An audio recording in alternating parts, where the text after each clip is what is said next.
Hello folks, welcome back, hope you're doing well. So welcome back to another One Piece review. So I'm recovering Manga chapter 1166.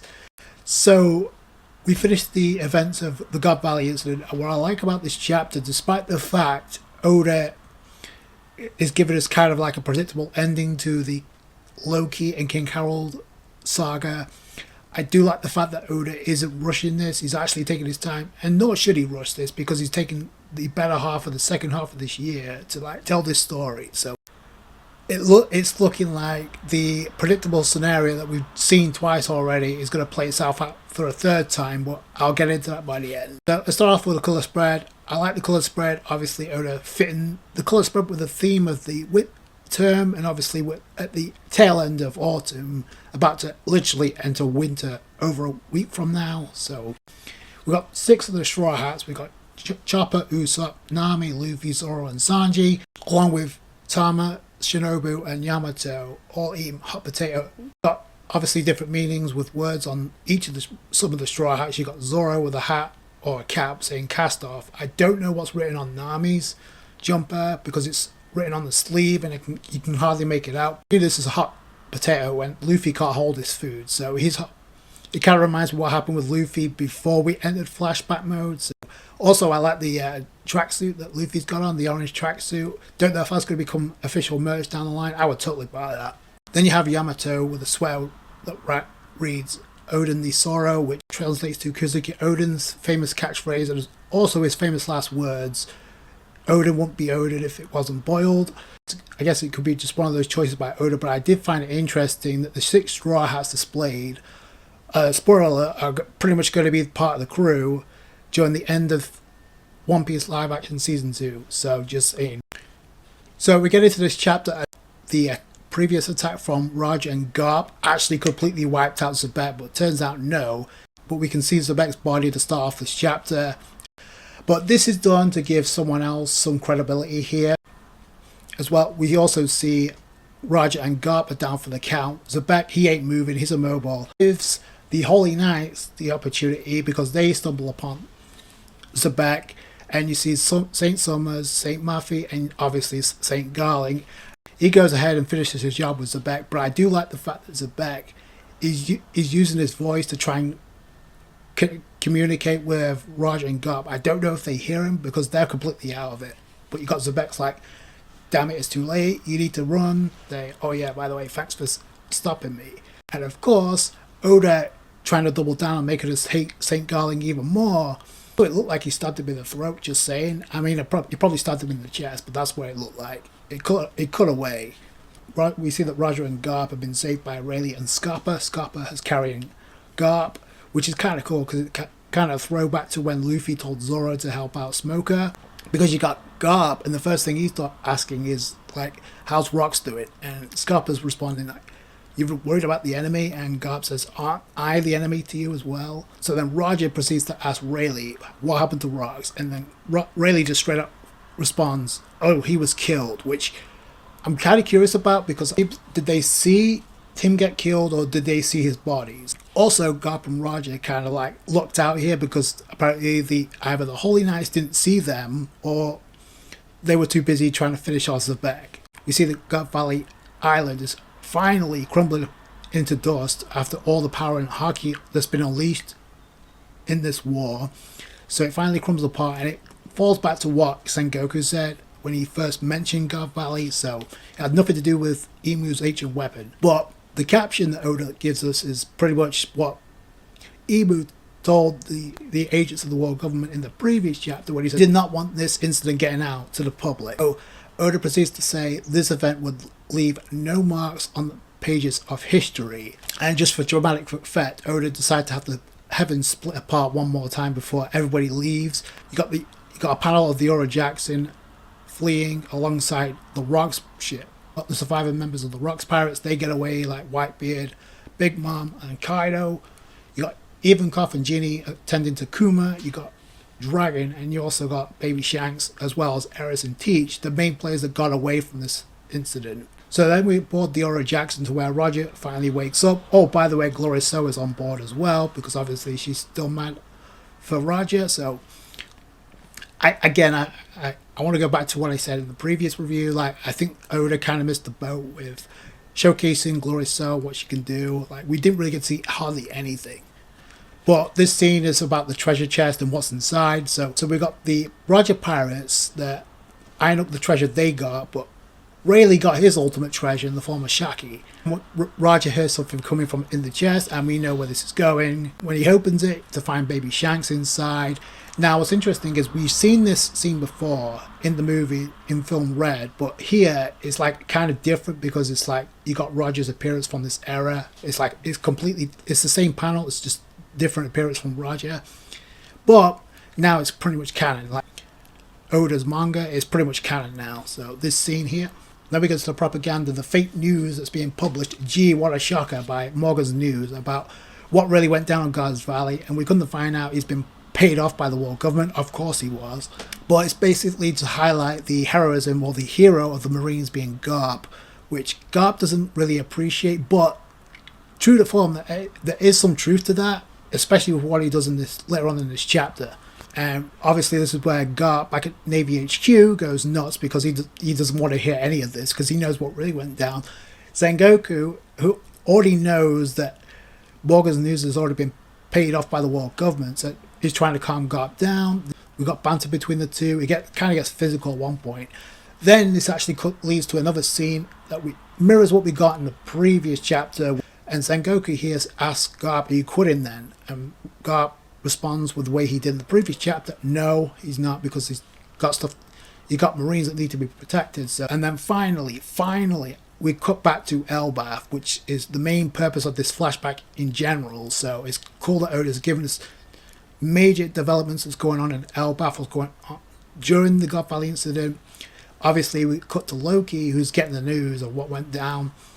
And this cuts to a flashback between the two. So I guess Oda had to force this in because we didn't really get much interaction between the two. To where Zebek is rejecting taking Loki on part of his crew. But then it shifts into Loki telling Zebek, "Hey, I think you're going to be Nika. You're going to be Sun God Nika." Zebek responds like, nah. The warrior of liberation that destroys the world that's laughing. No, I want to be king of the world. So that's not me. But if anybody has that sort of power, it's your father, King Harold. So that's kind of interesting. You can take this scene and actually leave it as foreshadowing. I mean, we know where this is going as far as Loki and Luffy, as well as Haradine and their team up. But it's just one of those reminders. We have to remember what this flashback is about here and why it's building towards that moment. But then Zebek proceeds to say, speaking of foreshadowing and what may be potentially in the works here. So Zebek proceeds to go on and say, "Listen up, Loki." He's talking about Galileo, and no, it's not the shipwrights in War 7. He's talking about the ancient group of giants that got frozen, that we saw Jarl and King Harold talking about back in chapter 1154. And the only one who can put them back into play is your pops. So keep that in mind. I'm going to circle back to that by the end because it may tie into what may be a predictable outcome, but there could be a twist involved. So we go to somewhere else on a certain island where King Harold is like rampaging. Well, not rampaging. He's taking his frustrations out on giants that are pretty much causing trouble. This is done to kind of showcase that King Harold does have some regret for what happened involving Zebek. Because Zebek asked him to help him out and he rejected. But we see, and this is kind of cool that Oda added this in. So King Harold's like, "There's no turning back now. I will never forgive a giant who does evil." So then Oda goes all over the place, but he cuts back to Navy HQ to a detention cell underground, to where we see Monkey D. Dragon in one of the cells, confronted by his pops, and for the first time ever, we get an interaction between Monkey D. Dragon and Monkey D. Garp.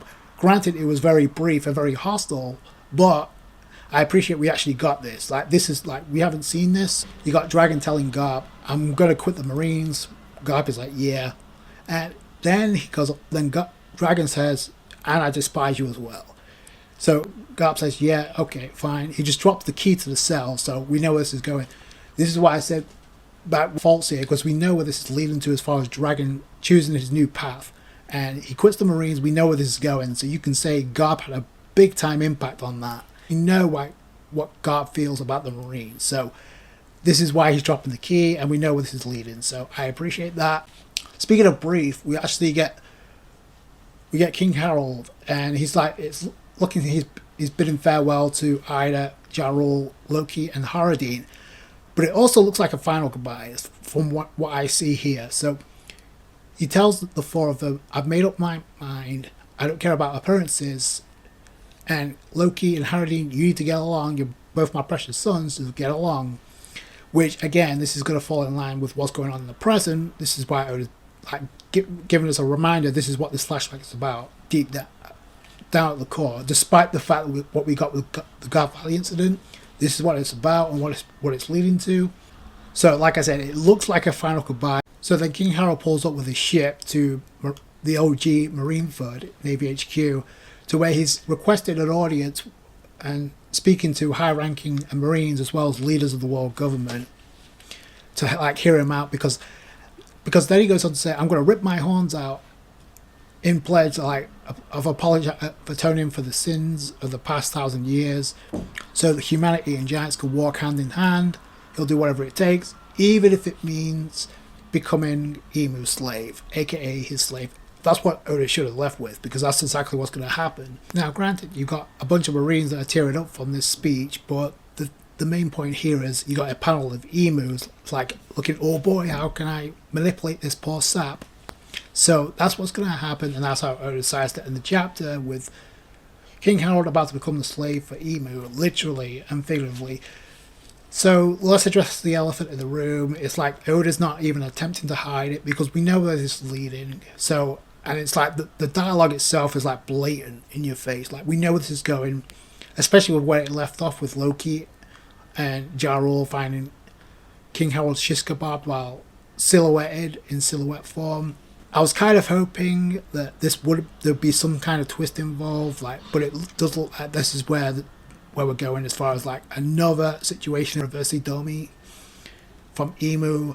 Now, granted, there could be a major twist in the tale here. I do think that's what's going to happen, but there could be a twist. So, with what Zebek told Loki in the past, and what we saw the conversation involving Jarul and King Harold, that has to be built up to something. Granted, we heard that the giants, the ancient giants of Galila, were frozen.